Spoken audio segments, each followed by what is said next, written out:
नमस्कार मित्रों, मैं मुस्कान गर्जना न्यूज़ के सोच और समझ कार्यक्रम में आप सभी का स्वागत करती हूँ। आज हम बात करेंगे अखंड भारत के बारे में। ऋग्वेद, रामायण, महाभारत ऐसे कई हिंदू शास्त्रों में अफगानिस्तान का उल्लेख कई बार हुआ है। अफगानिस्तान गांधार के नाम से जाना जाता था। वह एक राज्य है। रामायण में भी कंबोज का उल्लेख है। उसकी राजधानी कंधार में थी। कंबोज और कंधार का उल्लेख समान तरीके से किया जाता है। महाभारत में गांधारी गांधार राजा की पुत्री थी और उनकी शादी कुरु वंश के अंध राजा धृतराष्ट्र के साथ हुई थी। गांधार शब्द बौद्ध, जैन और हिंदू कलाओं से जुड़ा हुआ है।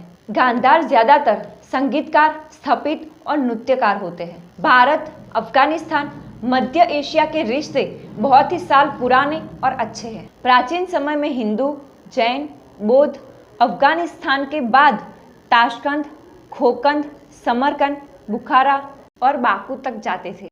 बाकू अजरबैजान देश की राजधानी थी।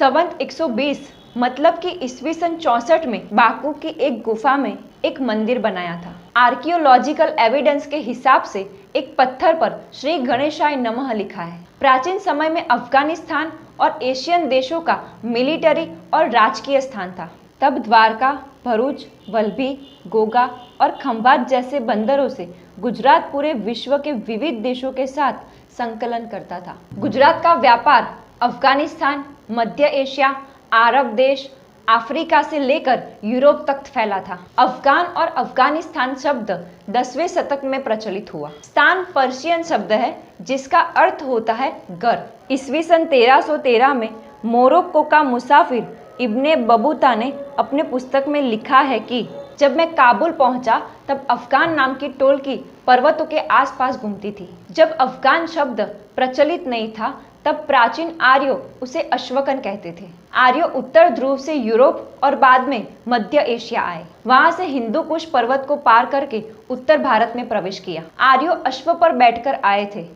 प्राचीन आर्यों और अश्वकन का गहरा रिश्ता था। अश्वकनों ज्यादातर खेती और लूटफाट करते थे और भारत में अश्व का व्यापार करते थे। गुजरात का व्यापार विषयक और संस्कृति के घड़तर में अरबी समुद्र का बहुत बड़ा योगदान है। अरबी समुद्र के जरिए लोथल, भरूच, वेरावल, द्वारका, पोरबंदर, हाथव, खंभात, भद्रेश्वर, मांडवी और सूरत जैसे बंदरों का इस्तेमाल करके काबुल, कंधार, लाहौर और पेशावर तक जमीनी स्तर से जुड़ा हुआ था।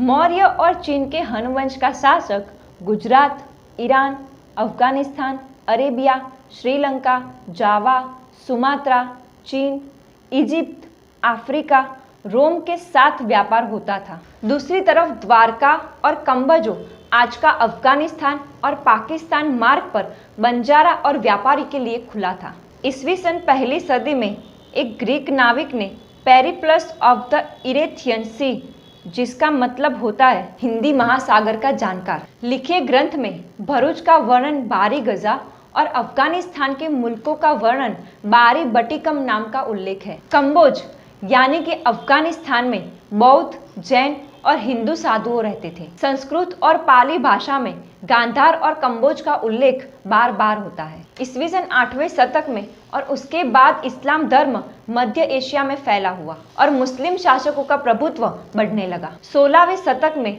अफगानिस्तान पर 3 मुस्लिम शासकों का प्रभुत्व दिखाई देता था। उत्तर में बुखारानी खावत, पश्चिम में ईरान के सिया सफाविद सार्की और पूर्व की ओर हिंद के सुन्नी मुगलों थे। अफगानिस्तान मिलिट्री और पॉलिटिकल स्ट्रेटजी की दृष्टि से देखे तो चावी रूप देश माना जाता है। आज भी हिंदुस्तान के लिए अफगानिस्तान एक व्यूहात्मक देश है।